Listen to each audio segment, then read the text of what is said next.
unpacked. And that's around $550 or something to bring all of that to you, and they're going to allow you to pack on the dock, which is something that that's a special consideration. We generally don't allow that, but since you're doing it yourself and everything, that's good. But your other option is, I suppose, it's still expensive, but you could have the Crozier team pack it all and then take it packed for you, if you wanted to pay that. So that's another option as well. Well, with that, what can is it possible for you to work out just say 2 options, maximum 3, and the price next to it? I can sort of, let me look up your account, because I was already starting to work on that, and on all of these various options. So if you had, but having said that, really, if you had a bunch of commercial bins, I don't know if you have any of those or not, but basic commercial bins and dividers, that's it what you really need for most of this thing, I think, to keep it safe. Oh crap! My computer. Well, I'm gonna have to get back in it. Every single time I log into the VPN, it cuts off on me. But we're talking about this. But I think probably I'll get you the various options on what it is. But like I said, the least amount is the just collecting it from the dock, which is around $550. Yeah, that's that kind of thing. Yeah, that kind of number is manageable. I don't have to sit here and think about how I'm going to do it. The other issue is, but you got to remember, you want these things to travel safe in your truck. So I just want to make sure that you think about that. That to move things safely in a truck, you want to have something available for you, whatever it is that you think you might need. Now, I think the best thing is a bunch of commercial bins. They're available. They sell them at U-Haul. They sell them at different places. The big cardboard. It looks like a big cardboard boundary. It's a box, and the dimensions are 28 high by 28 high by 24 wide and 48 long, and you can buy these bins, and you get these dividers that go with them. The place, just so you know, the place that when I used to order them myself is called Van Owner's Supply. It's in actually, you know what you can do? It's called Van Owner's Purchasing Bureau. If you can think of the materials, you say, I want 10 seat bins, you call them, they will deliver to your house and drop off. And that's the cheapest way of getting packing materials, because Chuck Crozier, they put the packing material, they put a big markup on those. Right. And you can call over there and say, look, can you drop off these packing materials to you if you wanted to go that route. But I think an empty truck, you show up with an empty truck, that might be a little problematic. No, I'm well aware of when you mean pack the objects, you mean literally. We're talking about the whole catalog of objects and the individual. If I was gonna move these things, if I was gonna move things myself, and if I was going to, and I wanted to do this economically, I would, Crozier, I'm allowed to do things one way, and Crozier's allowed to do things another way. I could move everything probably safely in commercial bins. Okay. But you need to think about how you want to do it. The problem is, if you showed up, just put everything in an empty truck. Maybe you could have some moving blankets and sort of keep things, from shaking around too much. That way might be a way of doing it as well. Yeah, no, I understand. Yeah. Okay, so commercial bins and the name of the place you said was what supply? It's called, and I'll text it to you. It's called, let me see, Van Owners Purchasing Bureau Inc. And they have high quality materials. That doesn't mean you can't get probably something else from Home Depot or something like that. I don't really know what they have over there. You could check and look that up. But this place has professional packing material, very high quality for high end art and designer moving companies. I mean, it's very high end. It's not like that weak stuff you'll get from single wall stuff you'll get from Home Depot. But then again, probably the Home Depot stuff that you have from some large boxes, probably if you can get some, is probably sufficient for your needs because you're really not moving things a long distance. Another thing to consider is that these artworks, that once they dried, it became a lot, the storage sort of expanded in this. So you're picking up like 350 square feet. And now an average truck holds around 180 or something square feet. Remember, that's the floors. That's not the volume. Square feet is just the floor space inside the truck. So you would definitely need to stack. You're going to have a full truck with items stacked. Yeah. Okay. Or the other thing is you drive you drive home, drop them off, and come back. Maybe if that could be done quickly, but that's you never know with traffic and everything. But we would just accommodate that one way or another. The only issue is we don't like to leave things on our dock. There's a rule down there for security. We just don't like to leave things overnight at the dock. No, I don't want to make multiple trips. Like I said, we need to think about the best way. I see. And I'm trying to help you come up with a solution so you can do this, quickly, and efficiently. So, how many commercial bins? Well, that's another thing. They already said, like in their estimate, and I said that this can't be correct. 14 commercial bins. That's a problem. And the reason why 14 commercial bins is a problem is because you really can't get on a truck unless you stack these things more than 10. You see, so I brought that up and I was like, well, this ain't going to work anyway. I told them. So I took off, even off the estimate, I took off, other commercial bins because that just wasn't going to be functional. They had to figure out another way. Uh-huh. So, I guess by listening to me, you see, we actually think about a lot of esoteric sort of stuff. How do you fit things in a truck, Yeah, no, that makes perfect sense. But again, I haven't seen it. There's ways when you see the items, you consolidate, get them on the truck, and it happens. It can't be done. Okay, so what I'm going to want to do is when I find my whoever's going to help me with this, we're going to want to come over and take a look. Yeah, we could do that. I think that's a smart thing to do. And then pretty much just try to do this as soon as possible after you take a look. You're right. I think that's a wise thing to do. Because moving stuff, you don't want to have to get stuck in real time and realize you didn't anticipate something. That is the worst situation. It is. And you don't want to, not have it be prepared, and you go through all this effort to collect it, and then you have problems. That's no good either. Yeah.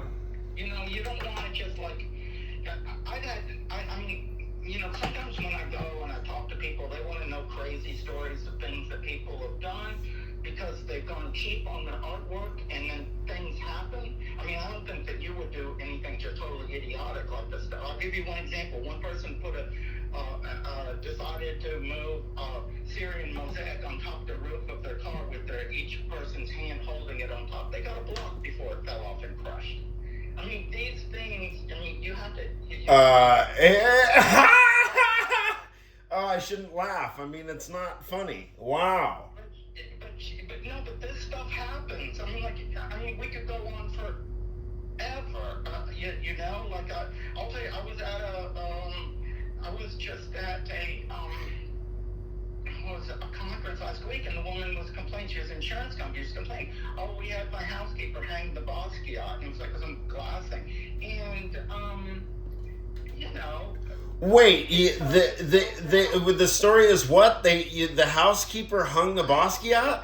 They asked the housekeeper to install on the wall the Basquiat. It was behind glass. It fell down and you know, it pierced it. And the insurance companies that these are theirs, but I've got my own, you know, all the time.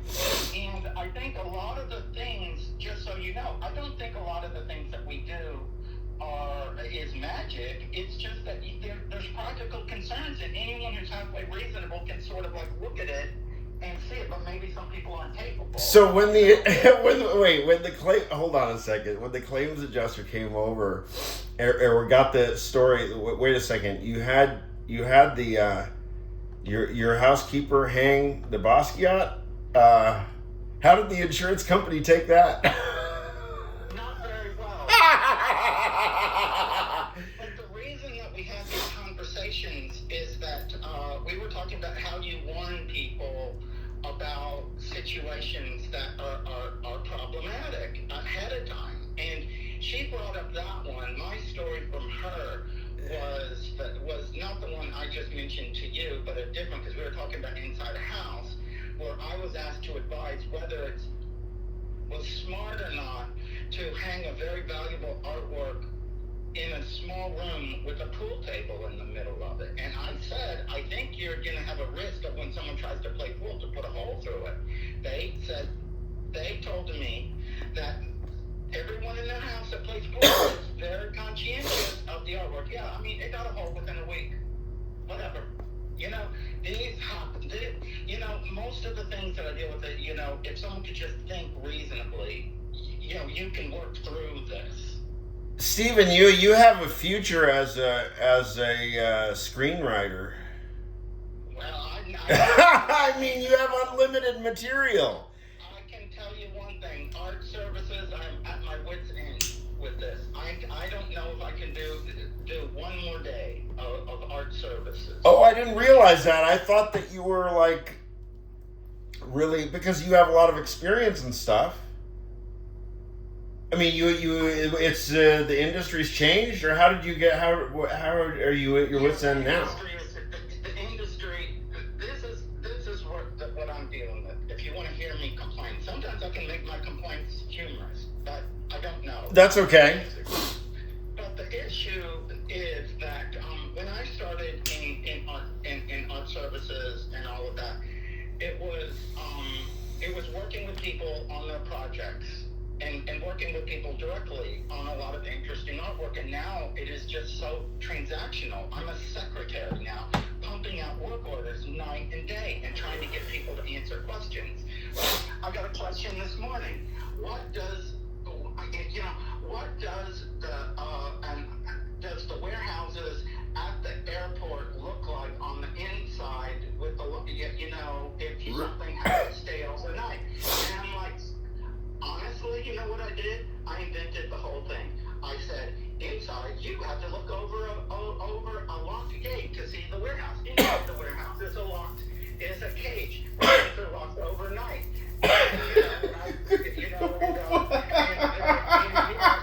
Things don't freeze in the winter and they don't boil in the summer. And it's comfortable enough for people to work in. These are the things that are like, that's just this morning. So it sounds like it's less about art and more about business. Well, yes, that's what it's turned into. More about like business and just pumping out work orders as fast as humanly possible.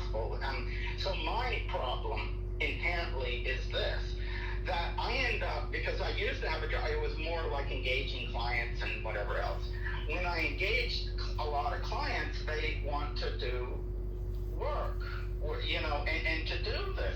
But there's so much work coming in, you want to keep it more transactional and talk to people less. You need to wall yourself off from the incoming, because you just want to concentrate on the jobs at hand. Yeah. Without distractions. Now, every day I get called, how do I do this? And I'm happy to.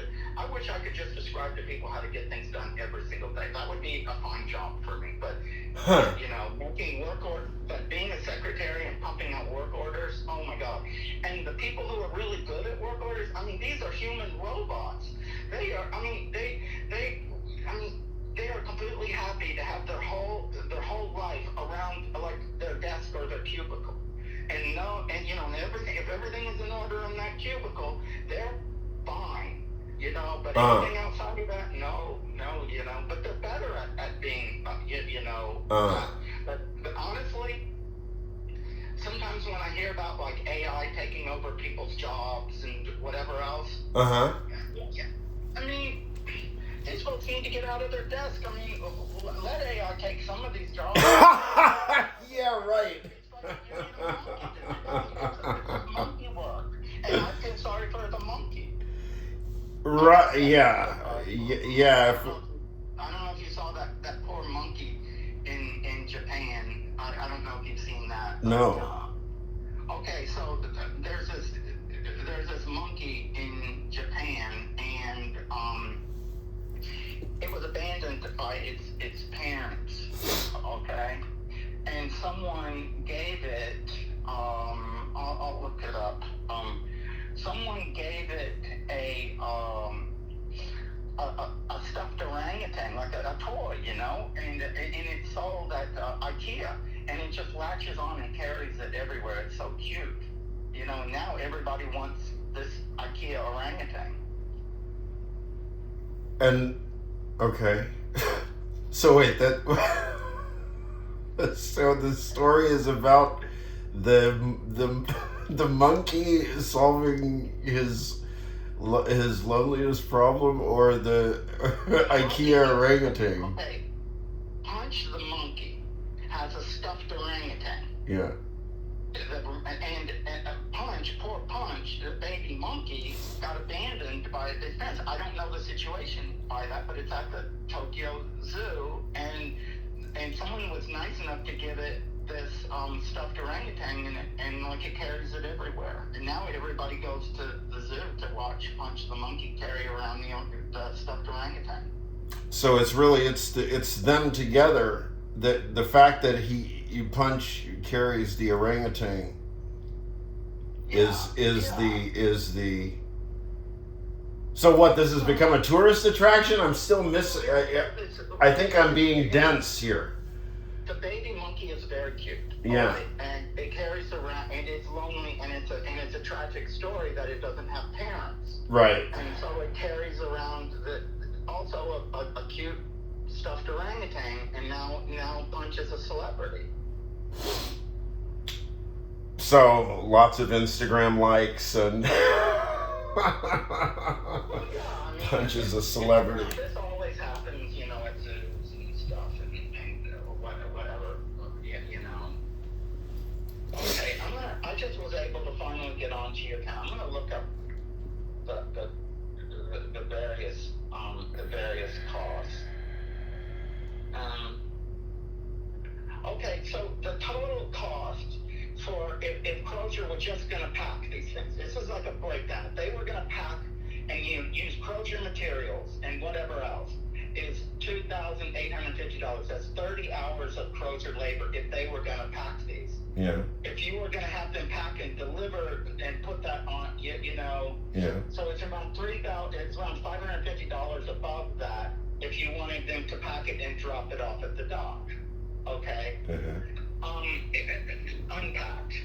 The delivery, the delivery, which you don't want,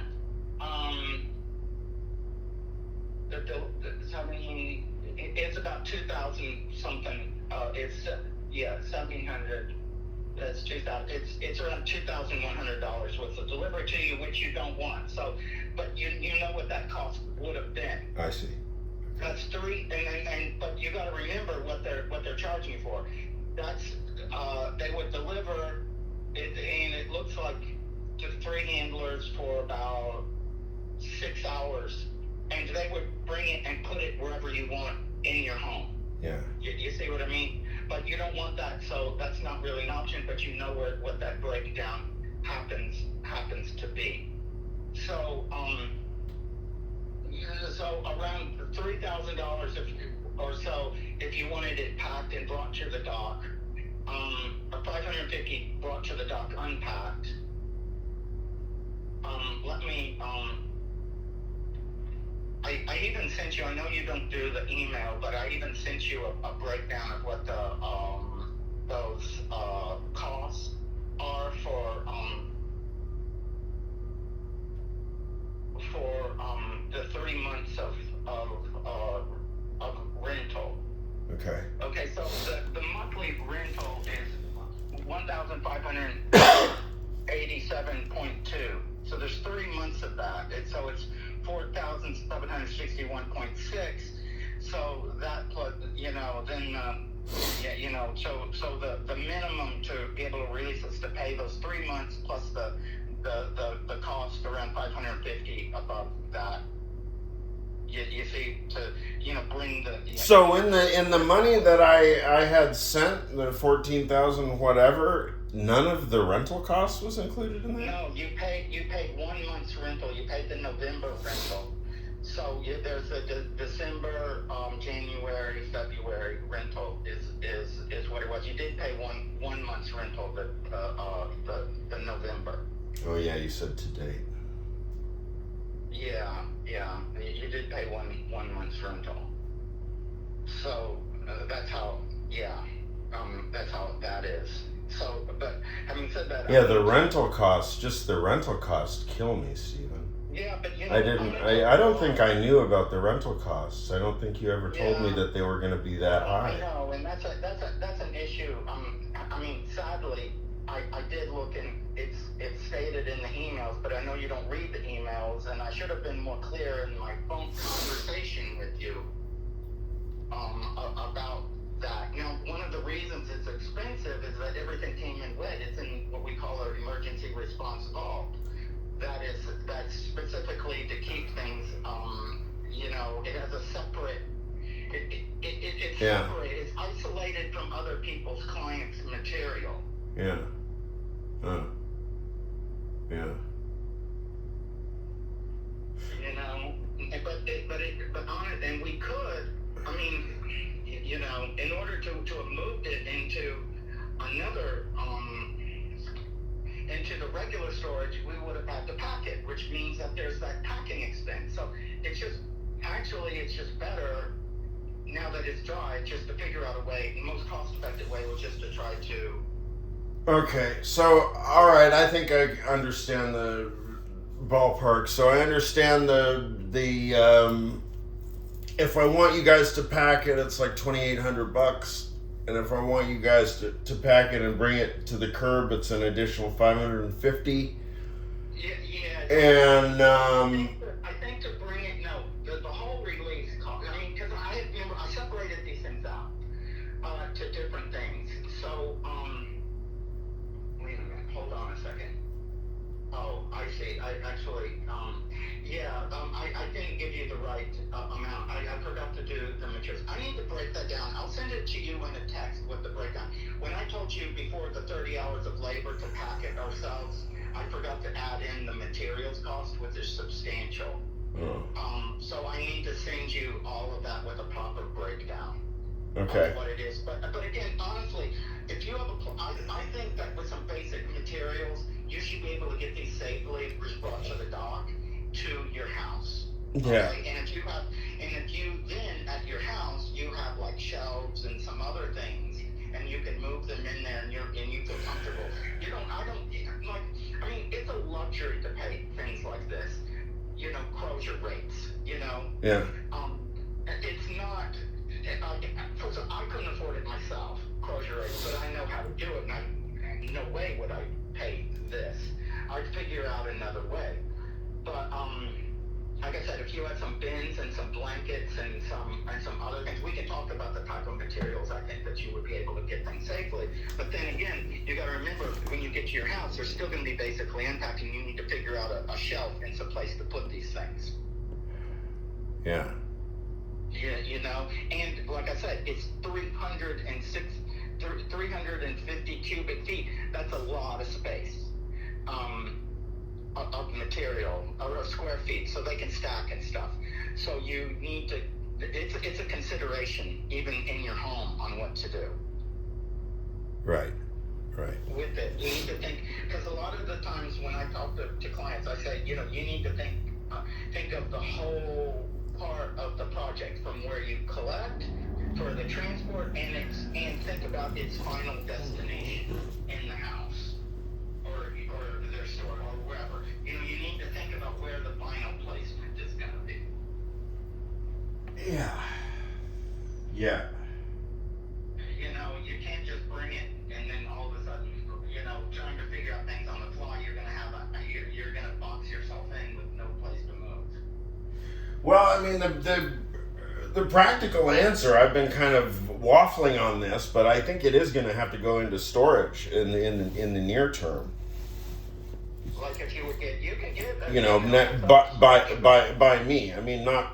Oh yeah, by you. Yeah, I don't mean any special storage. I mean. Right.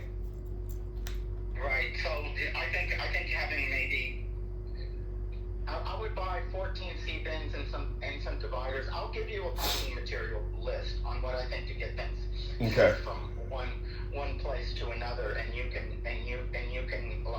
like I said, you should have those delivered directly from van owner supply to you. Yeah. And Okay. you could probably you know, or into your truck, and then hopefully make that happen.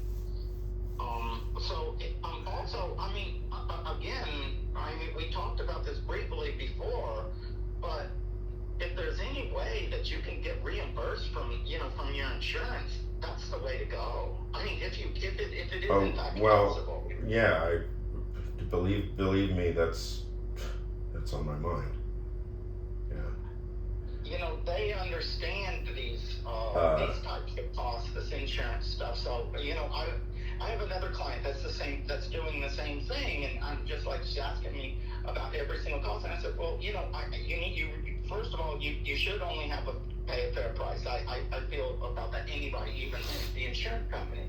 But the insurance companies, yeah, you know, if you have a claim, that's their obligation. Yeah. All right. Yeah, I'll. Can you think about that? Think about a time to stop with you and the person you'll be able to stop by as soon as possible to look at the things and to have a consideration on when you can collect. And I'm gonna text you the various options and what they cost. I think you should just go with the minimum and order your own materials. That's my advice. Yeah. If you want the other ones, you know, that's up to you. Yeah, well, I'll think about it, because there is something to be said for just having it done the right way. I might be able to scrape together more money than I think. I don't know. I'll have to. If you remember this, if you have the Crozier team pack it, that means that it loads in your truck super easy. All right, you know, it's like that's just easier. And you would also be able to keep that same sort of packing into your storage facility you're delivering it to. Yeah. So in some ways, that I mean, it's a premium cost because that's what Crozier does. But in the long term, you may find that more manageable, because if you bring everything to your other storage facility and they're just sort of in various unpacked condition, that's going to be a problem down the road in the future. Yeah. But, Yes. But I'm gonna spell out what those costs are, and you can make the decision for yourself. And then once you decide how the best way you want to proceed, let's try the ACH again. All right, and hopefully we can make that work. Why it caused a big problem last time because I sent a check? No, but this is Because I'm telling you, I was in the bank for 2 hours and they couldn't figure out what was going on. This is what happened. Now you're getting behind the scenes at Crozier. Okay. So you sent it over to one facility. Since FedEx won't send it to the Dropbox because that's a PO box, it goes to the 20th Street facility. They then misplace it for like a couple days, and then they called me later and they got it. Then they mail it over to the Dropbox themselves.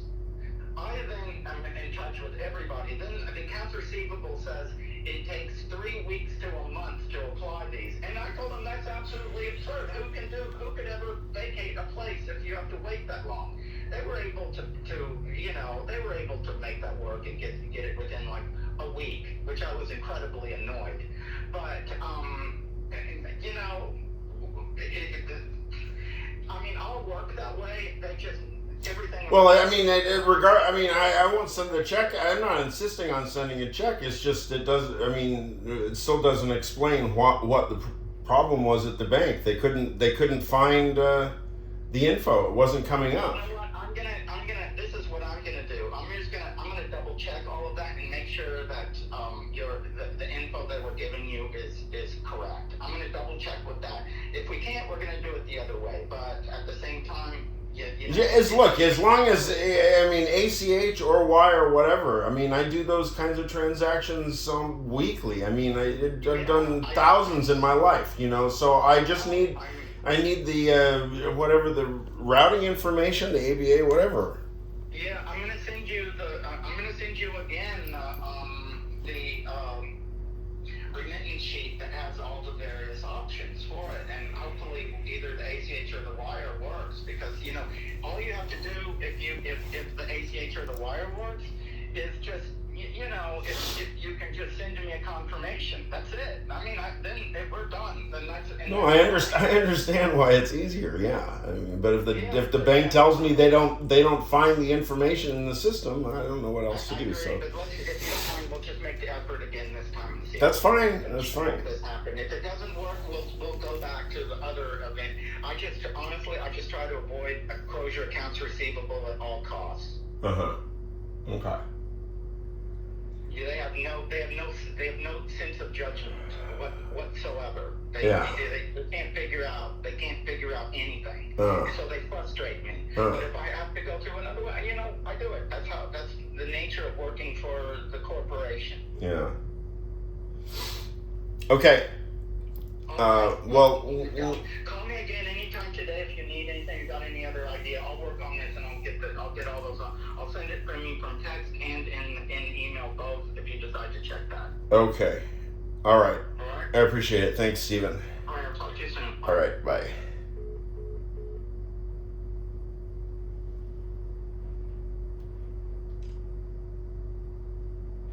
So the